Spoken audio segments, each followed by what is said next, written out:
নমস্কার, news prime নিউজে সবাইকে স্বাগত। আমি রয়েছি আপনাদের সাথে মীনাক্ষী। চোখ রাখছি খবরে। মথা পরিচালিত এডিসি প্রশাসনে আসন্ন এডিসি নির্বাচনে 28টি আসনের মধ্যে 28টিতে জয়ী হবে ভারতীয় জনতা পার্টি। মঙ্গলবার লংতরাই ভেলি মহকুমার ছামনুতে আয়োজিত জনসভায় এমনটাই জানালেন মুখ্যমন্ত্রী ডাক্তার মানিক সাহা। আনুষ্ঠানিকভাবে আসন্ন ত্রিপুরা উপজাতি স্বশাসিত জেলা পরিষদের নির্বাচনে ভোটের ঢাকে কাঠি পড়ল মঙ্গলবার। এদিন ভারতীয় জনতা পার্টির সমর্থনে লংতরাই ভ্যালি মহকুমার মনুবাজার এলাকায় রোড শো করেন মুখ্যমন্ত্রী doctor Manik Saha. Road show শেষে ছামনুতে আয়োজিত জনজাতিদের বিশাল সমাবেশে বক্তব্য রাখেন মুখ্যমন্ত্রী ডাক্তার মানিক সাহা। মথা পরিচালিত এডিসি প্রশাসনে চলছে দুর্নীতি। 2024-25 অর্থ বছরের বাজেটের 17,000 কোটি টাকার 39.06% অর্থ দেওয়া হয়েছে এডিসি প্রশাসনকে, অথচ শুধুই অন উন্নয়ন এডিসি প্রশাসনে। জনজাতিদের বিভ্রান্ত করে গায়ের জোরে রাজনীতি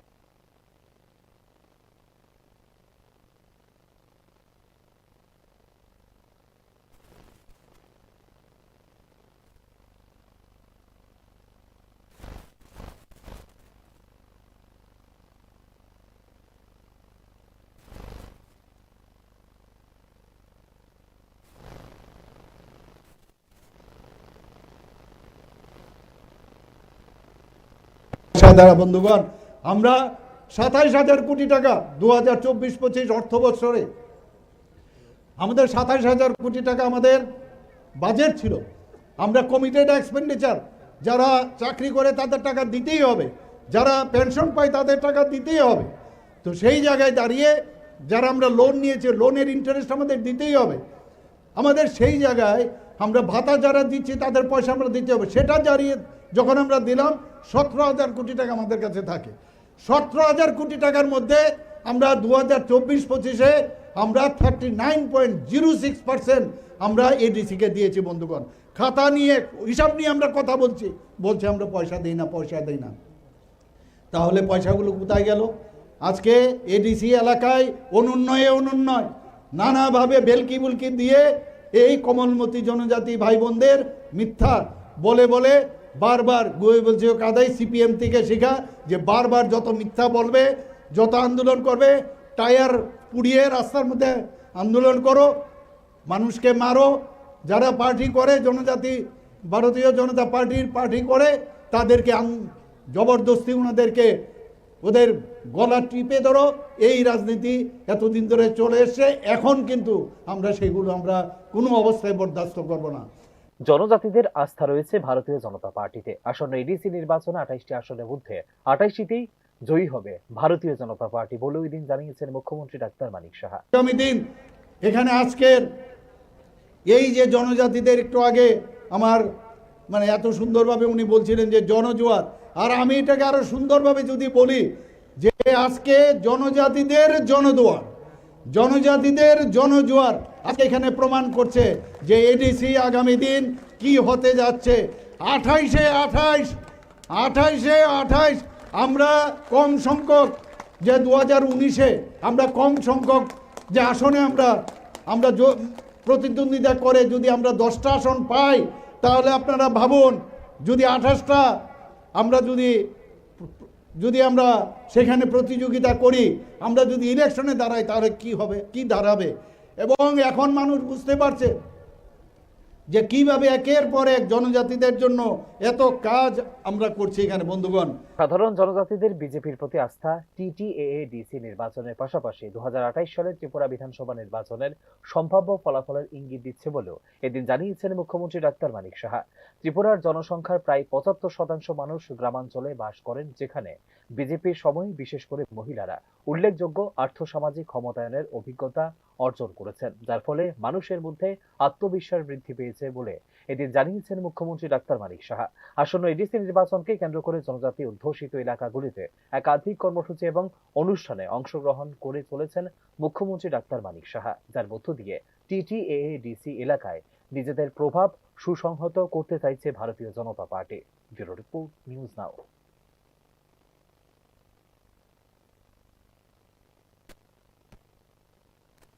সড়ক দুর্ঘটনায় একজনের মৃত্যু গ্রহণযোগ্য নয়। এই বার্তা দিয়ে ত্রিপুরায় সড়ক নিরাপত্তা জোরদার করার নির্দেশ দিলেন মুখ্যমন্ত্রী ডাক্তার মানিক সাহা। দুর্ঘটনা রোধে কার্যকর গুজরাট মডেল অনুসরণের মাধ্যমে রাজ্যের রাস্তাগুলিকে আরও নিরাপদ করে তোলাই প্রশাসনের মূল লক্ষ্য বলে জানিয়েছেন মুখ্যমন্ত্রী ডাক্তার মানিক সাহা। সড়ক দুর্ঘটনায় একজনের মৃত্যু গ্রহণযোগ্য নয়, এ দৃঢ় অবস্থান জানিয়ে ত্রিপুরায় সড়ক দুর্ঘটনা হ্রাসে বহু প্রশংসিত গুজরাট মডেল অনুসরণের পরামর্শ দিয়েছেন মুখ্যমন্ত্রী ডাক্তার মানিক সাহা। সচিবালয়ে সড়ক নিরাপত্তা মাস 2025 উপলক্ষে আয়োজিত এক উচ্চ পর্যায়ের পর্যালোচনা সভায় সভাপতিত্ব করতে গিয়ে সংশ্লিষ্ট দপ্তর আধিকারিকদের এ নির্দেশ দিয়েছেন মুখ্যমন্ত্রী ডাক্তার মানিক সাহা। সড়ক দুর্ঘটনার পরিসংখ্যানে ত্রিপুরা জাতীয় গড়ের তুলনায় ভালো অবস্থানে থাকলেও আত্মতুষ্টির কোনো সুযোগ নেই। সড়ক দুর্ঘটনা কেবল একটি সংখ্যা নয়, প্রতিটি মৃত্যু একটি পরিবারের স্বপ্ন ও ভবিষ্যৎ ভেঙে দেয়। আমাদের লক্ষ্য হওয়া উচিত শূন্য মৃত্যু বলে জানিয়েছেন মুখ্যমন্ত্রী ডাক্তার মানিক সাহা। না, আমাদের থেকে ওই দিল্লির থেকে আমাদের একটা আপিল এসছে যে 2026-এর 1 জানুয়ারি থেকে 31 জানুয়ারি পর্যন্ত জিরো ফ্যাটালিটি, যে রোড ট্রাফিক অ্যাক্সিডেন্ট যে হয়, জিরো ফ্যাটালিটি যেন হয়। অর্থাৎ মেইন হচ্ছে এটাকে একটা থ্রাস দিচ্ছে, মানে একদিনে বললে তো এটা হবে না, তবে যাতে এটা ভাইব্রেশন হয়, এটা অ্যাওয়ারনেস বেশি হয়, যাতে এখানে ট্রাফিক পুলিশ থেকে আরম্ভ করে অন্যান্য লাইন ডিপার্টমেন্ট যারা যারা আছেন, ভেহিকেলসেরই হোক, ট্রান্সপোর্ট ডিপার্টমেন্টে হোক, সব বিষয়ে অ্যালার্ট থাকা। তো কীভাবে এটাকে আমরা ফলপ্রসূ করতে পারি, এই বিষয়ে আজকে আলোচনা হয়েছে। শুধু আগরতলা না, সমস্ত ন্যাশনাল হাইওয়েগুলোতে যেখানে আমাদের ব্ল্যাক স্পটগুলো আছে সেখানে সিসিটিভি ক্যামেরা লাগানো এবং প্রযুক্তিকে আরও বেশি করে ওখানে বাড়ানো, এই বিষয়ে আলোচনা হয়েছে। এবং পুলিশিং ব্যবস্থা ও ট্রাফিকিং ব্যবস্থা শুধু আগরতলা করলে হবে না, সব জায়গাতেই করতে হবে। আরেকটা বিষয়, যেখানে ড্রাঙ্কেন যে ড্রাইভার আছে তাদের বিষয়ে কথাবার্তা হয়েছে।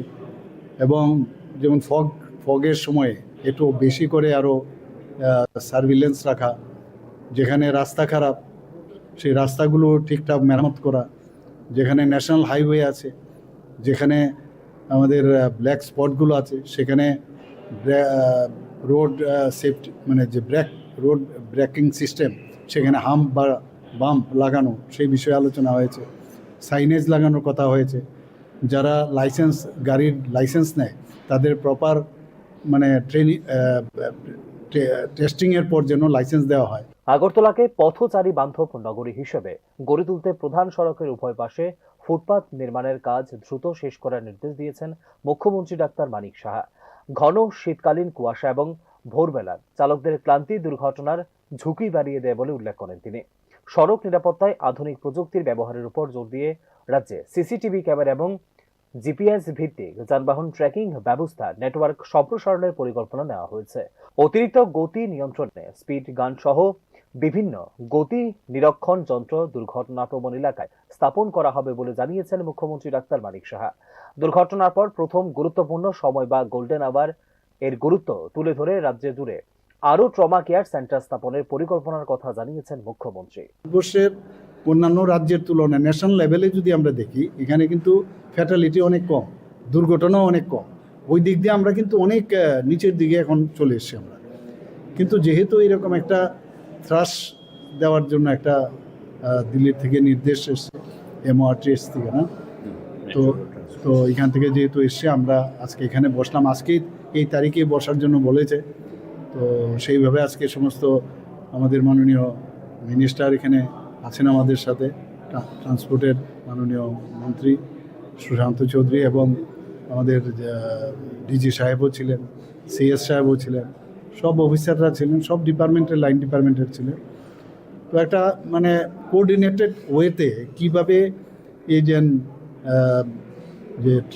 এই ধরনের রোড ট্রাফিক অ্যাক্সিডেন্ট হয় এবং কী কী কারণে হয়, এই বিষয়ে বিস্তর আলোচনা হয়েছে। এখানে স্বাস্থ্য বিভাগে বলা হয়েছে, যেখানে আমাদের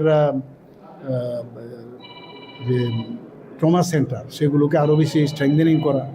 ট্রমা সেন্টার সাধারণত আমরা ডিস্ট্রিক্টে করি, আমাদের বললাম যে যেসব জায়গার মধ্যে মানে বেশি যদি সাব ডিভিশনাল লেভেল হয় সেখানেও একটা মিনিমাম যাতে ট্রমা সেন্টার করা হয় এবং প্রপারলি যেন ওদেরকে ট্রেনিং দেওয়া হয়, সেভাবে বিস্তর এখানে আলোচনা হয়েছে। এখানে অদক্ষ চালক মানেই বিপদের আশঙ্কা। পরিবহন বিভাগকে শূন্য সহনশীলতা নীতি গ্রহণের নির্দেশ দিয়েছে মুখ্যমন্ত্রী, যাতে যথাযথ পরীক্ষা ছাড়া ইস্যু না করা হয় কোনো ড্রাইভিং লাইসেন্স। পাশাপাশি নাগরিকদেরও দায়িত্বশীল ভূমিকা পালনের ক্ষেত্রে হেলমেট ও সিটবেল্ট ব্যবহার, মদ্যপাবস্থায় গাড়ি না চালানো, এই সাধারণ নিয়মগুলি মেনে চলার আহ্বান জানিয়েছেন মুখ্যমন্ত্রী ডাক্তার মানিক সাহা। সভায় দুর্ঘটনার উচ্চ হারযুক্ত ব্ল্যাক স্পট চিহ্নিত করে তা সংশোধনের জন্য আন্তঃবিভাগীয় সমন্বয়ের উপরও দেওয়া হয়েছে গুরুত্ব। কেন্দ্রীয় সরকারের নির্দেশ অনুসারে 2025 সালের জানুয়ারি মাসকে দুর্ঘটনামুক্ত মাস হিসেবে পালন করা হচ্ছে। এই উদ্যোগ সফল করতে সর্বস্তরের মানুষের সহযোগিতা কামনা করেছেন মুখ্যমন্ত্রী doctor Manik Saha. Bureau report, news now. সাম্প্রতিক সময়ে আগরতলার একটি হোটেলে ত্রিপুরা লোক সেবা আয়োগের চেয়ারম্যান কোষ কুমার শর্মার আচরণ সংবাদ মাধ্যমে প্রকাশিত হবার পর থেকেই কোষ কুমার শর্মাকে চেয়ারম্যানের পদ থেকে বহিষ্কারের জন্য চাপ বাড়ছে সরকারের উপর। এবার তাতে যুক্ত হলো বাম গণতান্ত্রিক ছাত্র যুব সংগঠনও। টিপিএসসির মতো একটি সংস্থা সর্বোচ্চ আসনে কোষ কুমার শর্মার মতো ব্যক্তির নিয়োগ বিজেপির চেহারার প্রতিচ্ছবি বলে অভিযোগ করেছে ডিওয়াইএফআই। নিয়োগ সংক্রান্ত বিষয়ে সরকারের ভূমিকা নিয়েও সমালোচনা করে ডিওয়াইএফআই। শিক্ষিত বেকার সংখ্যা যেমন বাড়ছে, একই সঙ্গে রাজ্যের বিভিন্ন দপ্তরে 50,000 শূন্যপদ, সরকারি শূন্যপদ পূরণ করছেন না। সরকারি দপ্তর আউটসোর্সিং করছেন। জিআরএস এর ইন্টারভিউ নিয়েছেন 2019 সালে, 2026 সাল চলছে, এখন পর্যন্ত সেই ইন্টারভিউ নিয়েছেন, রেজাল্ট পর্যন্ত দেননি। এসপিওর ইন্টারভিউ নিয়েছেন, নিয়োগ করছেন না। আমরা দেখছি আমাদের রাজ্যের টিআরবিটি একটা স্বশাসিত সংস্থা আছেন, শিক্ষক নিয়োগের মূল্যায়ন তারা করেন। সরকারের একটা লেজুর ভিত্তিক সংগঠনে টিআরবিটি পরিণত হয়েছে। TPSC, TCS officer, TPS officer, বিভিন্ন বড় বড় পোস্টের অফিসার কিংবা অধ্যাপক নিয়োগে তারা পরীক্ষা নেন। এই বোর্ডের মাথায় যাকে বসিয়েছেন তার ব্যাপক চেহারা সেদিন আমরা সোশ্যাল। মঙ্গলবার সকালে ত্রিপুরার উদয়পুর মাতাবাড়িতে পূজা অর্চনা করেন কেন্দ্রীয় জনজাতি বিষয়ক প্রতিমন্ত্রী দুর্গাদাস সুয়েক। পূজা শেষে রাজ্যের শান্তি, সমৃদ্ধি ও সর্বাঙ্গীন উন্নয়ন কামনা করেন কেন্দ্রীয় জনজাতি প্রতিমন্ত্রী। জনজাতি সম্প্রদায়ের সাংবিধানিক অধিকার সুরক্ষা এবং কেন্দ্র ও রাজ্য সরকারের বিভিন্ন কল্যাণমূলক প্রকল্পের সুফল যেন প্রান্তিক মানুষের কাছে সম্পূর্ণরূপে পৌঁছায়, সে বিষয়ে সরকার দৃঢ় প্রতিশ্রুতিবদ্ধ বলে জানিয়েছেন জনজাতি প্রতিমন্ত্রী দুর্গাদাস সুয়েক। জনজাতি সমাজের উন্নয়নের পথে উদীয়মান বিভিন্ন চ্যালেঞ্জ মোকাবেলায় নতুন প্রকল্প ও উদ্যোগের বিষয়ে এদিন বিস্তারিতভাবে অবহিত করা হয় কেন্দ্রীয় জনজাতি প্রতিমন্ত্রী দুর্গাদাস সুয়েককে।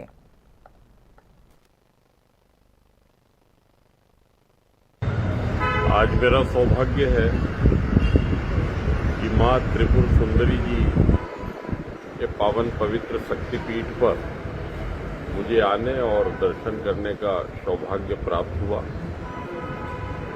हम सबका सौभाग्य है कि देश का प्रतिनिधित्व यशस्वी और संवेदनशील प्रधानमंत्री आदरणीय श्री नरेंद्र मोदी जी कर रहे हैं और उनके कुशल प्रेरक नेतृत्व में भारतवर्ष के सभी जागृत ज्योतिर्लिंग, भारतवर्ष के सभी जागृत और चैतन्य शक्तिपीठ, जहाँ जहाँ भी हमारे आस्था श्रद्धा के केंद्र हैं, उनके पुनर्जागरण की दिशा में और उनके नवनिर्माण के लिए রাজ্যে চলমান তীব্র শীত প্রবাহের কারণে মঙ্গলবার অর্থাৎ 6 জানুয়ারি থেকে স্কুলের পাশাপাশি অঙ্গনওয়াড়ি সেন্টারগুলিও বন্ধ রাখার সিদ্ধান্ত নেওয়া হয়েছে বলে জানিয়েছেন সমাজ কল্যাণ ও সমাজ শিক্ষা দপ্তরের মন্ত্রী টিঙ্কু রায়।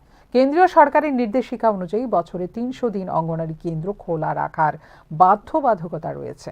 সেই কারণে বহু ক্ষেত্রে স্কুল বন্ধ থাকলেও অঙ্গনওয়াড়ি কেন্দ্র খোলা রাখতে হয়।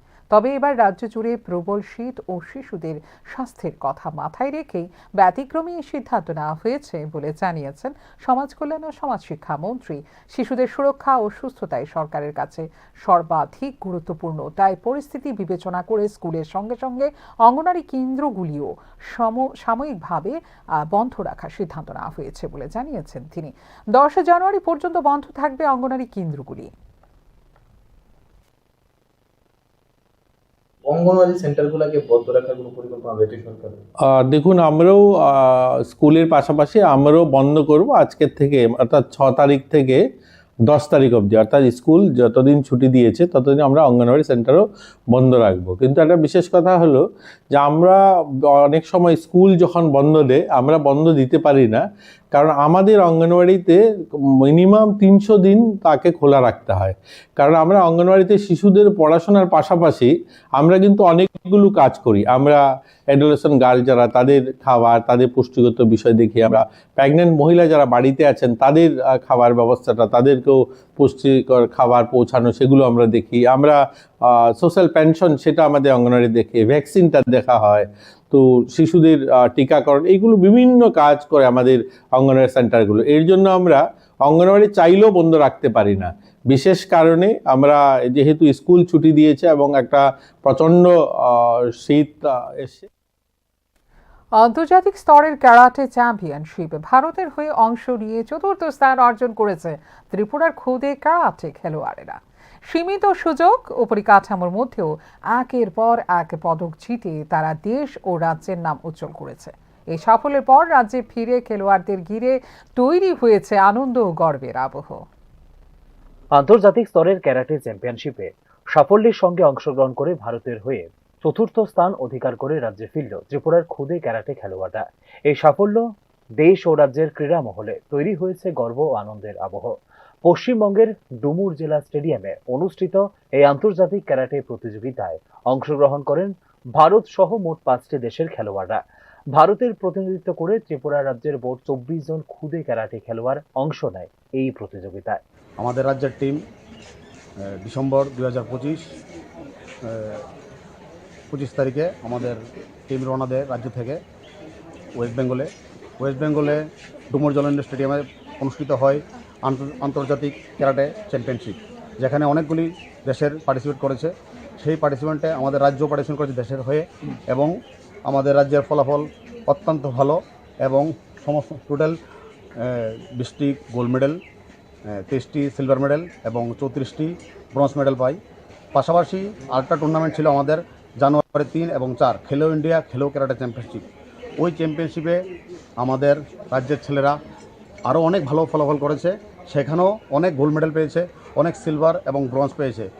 এই ফলাফলে আমি এবং আমাদের রাজ্যের ক্যারাটে সংস্থা খুব আনন্দিত, যার সাথে সাথে আমাদের দেশের নাম এবং রাজ্যের নামও উজ্জ্বল করেছে। আশা করি এই ধারাবাহিকতা বজায় থাকবে এবং রাজ্যের ছেলেমেয়েরা আগামী দিনে আরও উৎসাহের সাথে, উদ্দীপনার সাথে বিভিন্ন চ্যাম্পিয়নশিপে অংশগ্রহণ করবে এবং রাজ্য তথা দেশের নাম উজ্জ্বল করবে। গত 2025 সালের 28শে ডিসেম্বর আন্তর্জাতিক ক্যারাটে চ্যাম্পিয়নশিপে অংশগ্রহণের পাশাপাশি চলতি বছরের 3 ও 4 জানুয়ারি খেলো ইন্ডিয়ার অধীনেও ক্যারাটে প্রতিযোগিতায় অংশ নেয় রাজ্যের এই খুদে খেলোয়াড়েরা। 3টি প্রতিযোগিতা মিলিয়ে তারা আন্তর্জাতিক স্তরে অর্জন করে উল্লেখযোগ্য সাফল্য। আশা করি সমস্ত গার্ডিয়ানকে আমি আমার অন্তঃস্থল থেকে ধন্যবাদ জানাই, কেন তাদের অনেক প্রচেষ্টা, তাদের ছেলে মেয়েকে আমাদের এই ক্যাম্পে 1 মাস ধরে ক্যাম্প হয়েছে এবং সিলেকশন হয়েছে প্রায় 1.5 মাস আগে। 1 মাস যে ক্যাম্প হয়েছে তাদের সমস্ত গার্ডিয়ান তাদের ছেলে মেয়েকে নিয়ে আমাদের ক্যাম্পে যোগদান করায়, এবং আমরা আমাদের যে কোচ রিপন সরকার, অবিনাশ সরকার, রত্না সরকার, প্রশান্তশীল, তারা রাজ্যের বিভিন্ন জায়গায় গিয়ে, বিভিন্ন ডিস্ট্রিক্টে গিয়ে এই ক্যাম্পগুলি করায়। কারণ আমাদের কোনো ইনডোর হল নাই বা নির্দিষ্ট জায়গা নেই, তার জন্য তারা কী করেছে, যার যে সেন্টার ছিল, যেমন তেলিয়ামুড়া, বেলোনিয়া, আগরতলা, বিভিন্ন জায়গায় গিয়ে তারা এই ক্যাম্প অনুষ্ঠিত করে, এবং ক্যাম্প করার পরে আজকে এই রেজাল্ট। তার জন্য আমি সবাইকে অনেক অনেক ধন্যবাদ। Thank you. ত্রিপুরা থেকে কতজন অংশগ্রহণ করেছিল? ত্রিপুরা থেকে টোটাল 24 জন অংশগ্রহণ করেছে, তার মধ্যে 10 জন মেয়ে এবং 14 জন ছেলে। ভারতের কয়টি রাজ্য থেকে?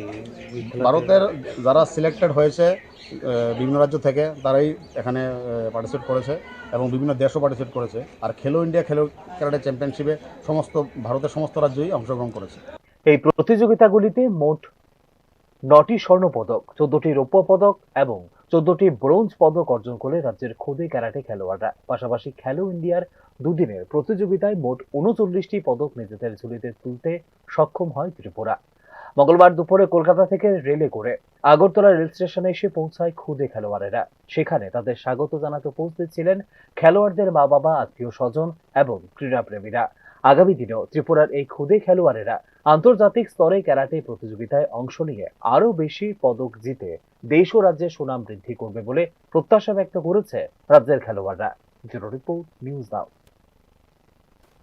এখনকার মতো এই মুহূর্তে সংবাদ এই পর্যন্ত। অন্যান্য আপডেটস দেখার জন্য অবশ্যই নজর রাখতে হবে নিউজ নাও পর্দায়।